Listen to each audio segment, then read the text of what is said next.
The bulk of this light from the sun, however, continues its downward journey toward the planet's surface until it encounters the oxygen molecules.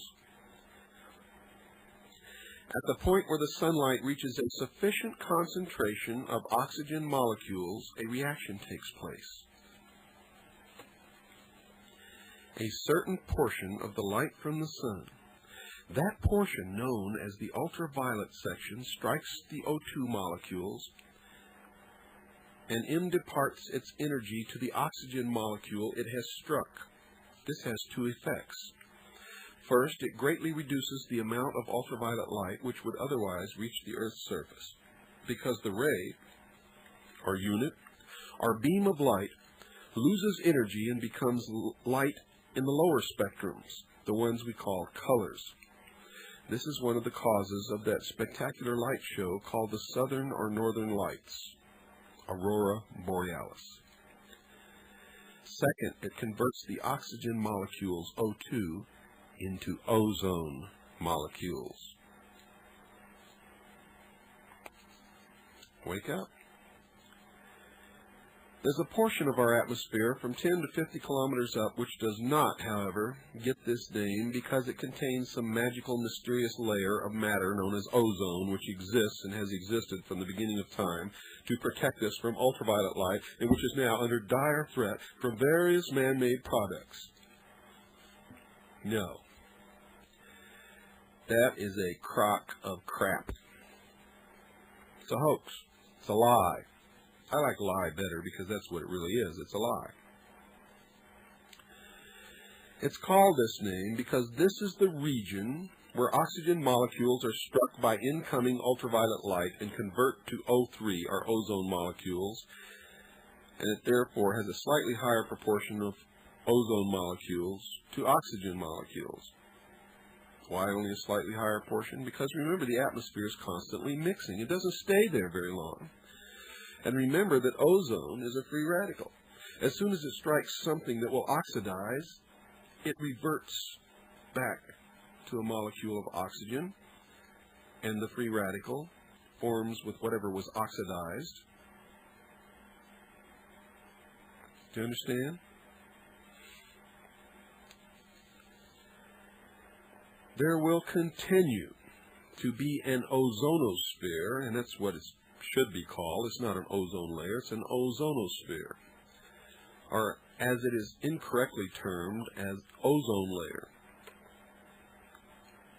There will always be this meeting of ultraviolet light and oxygen in the atmosphere. For as long as the planet's surface continues to manufacture oxygen to rise, and for as long as the sun continues to emit light to encounter that oxygen. You understand, we're in no danger from burning up from ultraviolet rays as long as oxygen exists in the atmosphere. It's not ozone that stops the ultraviolet light and protects us from this harmful light ray, this harmful energy from the sun. Ozone is a creation of the oxygen's protection of the earth from this harmful sun's energy. Oxygen is what does it, and oxygen is converted to ozone, which then lives only for a very short period of time because it's a free radical. How about that? That gets you a little angry? Don't shoot the messenger. Don't shoot the messenger. I'm just straightening you out here. You need to be straightened out.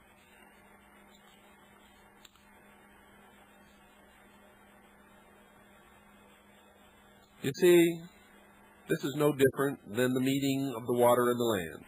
And just as there will always be surf for as long as there are places where water meets land, there will always be ozone in places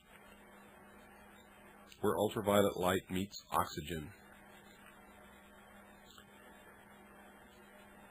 The misnamed ozone layer will continue to simply be the end result of where two opposing forces and systems meet until such time as one or the other of those forces or systems just plain ceases to exist. Just as there will always be surf for as long as there is land and water, there will be an ozonosphere as long as there is oxygen and sunlight. Isn't that interesting? If either one of these packs up, we will have long since suffocated or frozen to death or something else, long before we develop skin cancer. As I said, this is stuff you can check out for yourself with the simplest of reference books. And if you hold up the statistics that say there's more people getting skin cancer now than there was 25 years ago, that's because there's more people on the beaches and out in the sun than there was 25 years ago. And if you don't believe me, check the statistics. It's true. And per capita, there's no more instances of skin cancer caused by the sun than there was per capita 25 years ago, or even 40 years ago. Except that the farther back you go, the more common it was to protect yourself from the sun and stay out of the sun. Sun tanning is a relatively modern phenomenon. It was not considered cool not too long ago. Let's look at some facts about the ozonosphere, as we'll call it. And you might say, okay, Bill, what about the so-called holes in the ozone layer? Well, as we have seen, there's no such thing as a magical, mysterious ozone layer, so there can't be any holes in it. However, there is a region called the ozonosphere, which normally has a higher incidence of O3, ozone, than O2, simply and purely because it is a region where a segment of sunlight or ultraviolet light strikes oxygen molecules and converts them into ozone molecules. Now, given the chemical, physical explanation of the ozonosphere as opposed to the hysterical version currently being peddled by the media and those who want to subvert the sovereignty of nations and give up control to take care of this imagined problem, it's not imagined, it's a purposeful lie. It becomes immensely easy to predict that there will be two holes in this said ozonosphere, are not holes. They're just places where this reaction does not take effect at certain times of the year. Now understand that the Earth is always tilted on this axis in relation to the sun. That's what causes us to have summers and winters. So you have to understand that at certain times of the year, as either the South Pole or the North Pole are closer or farther away from the sun, there is an area of the atmosphere directly above either the Arctic or the Antarctic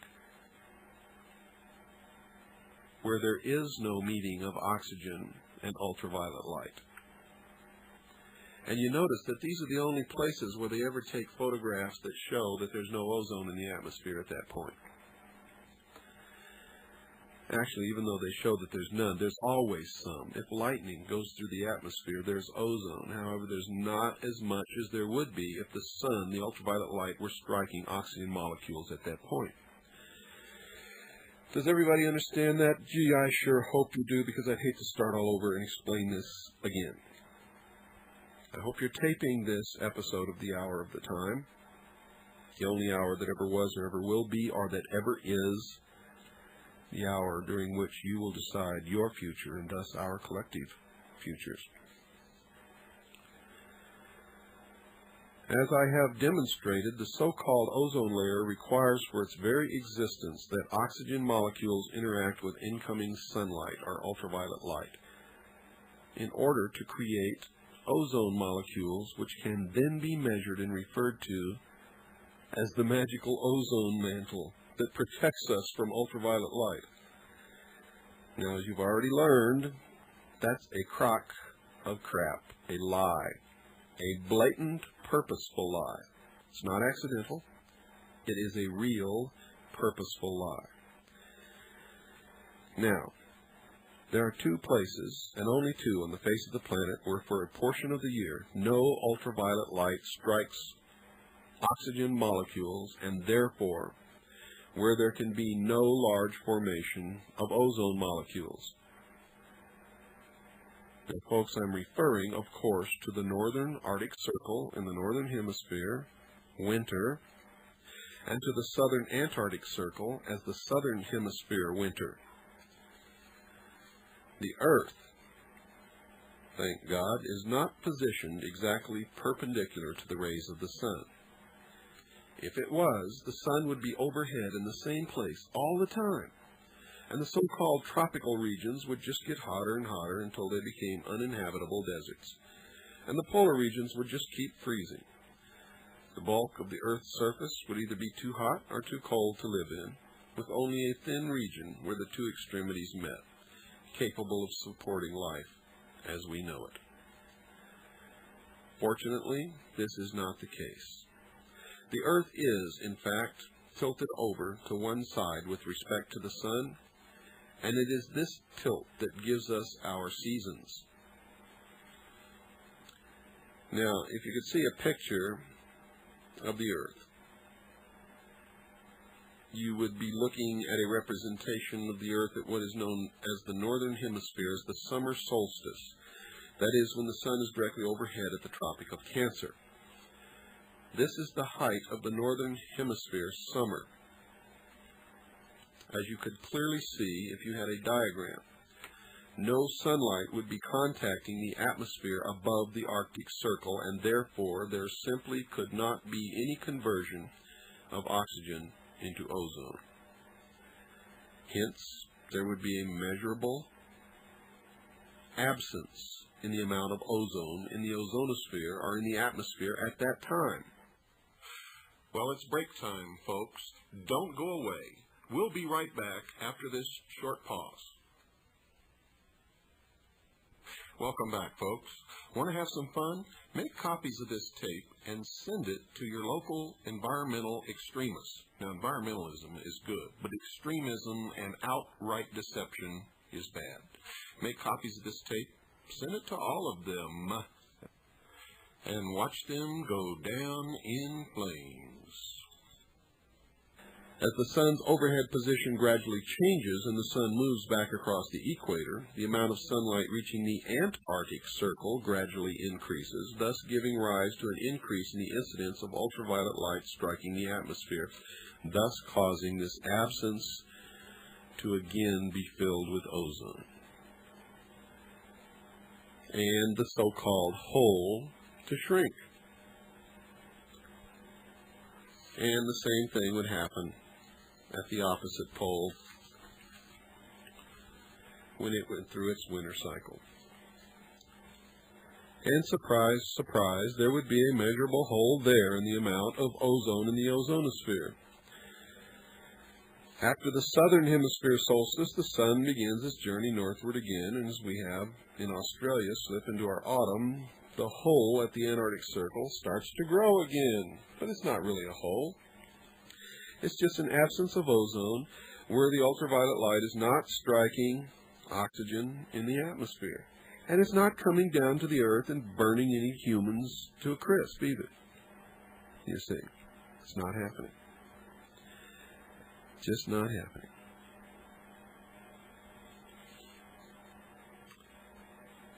This is a natural cycle, ladies and gentlemen, which has existed and will continue to exist for as long as the Earth is tilted, the atmosphere contains oxygen molecules, and ultraviolet light continues to come from the sun to convert them to ozone molecules.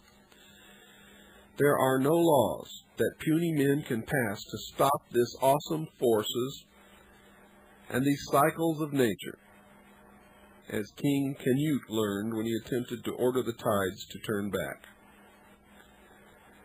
Laws to attempt to prevent the natural cycle of absence of ozone in the ozonosphere or in the atmosphere fall into the same category and should be treated with equal contempt.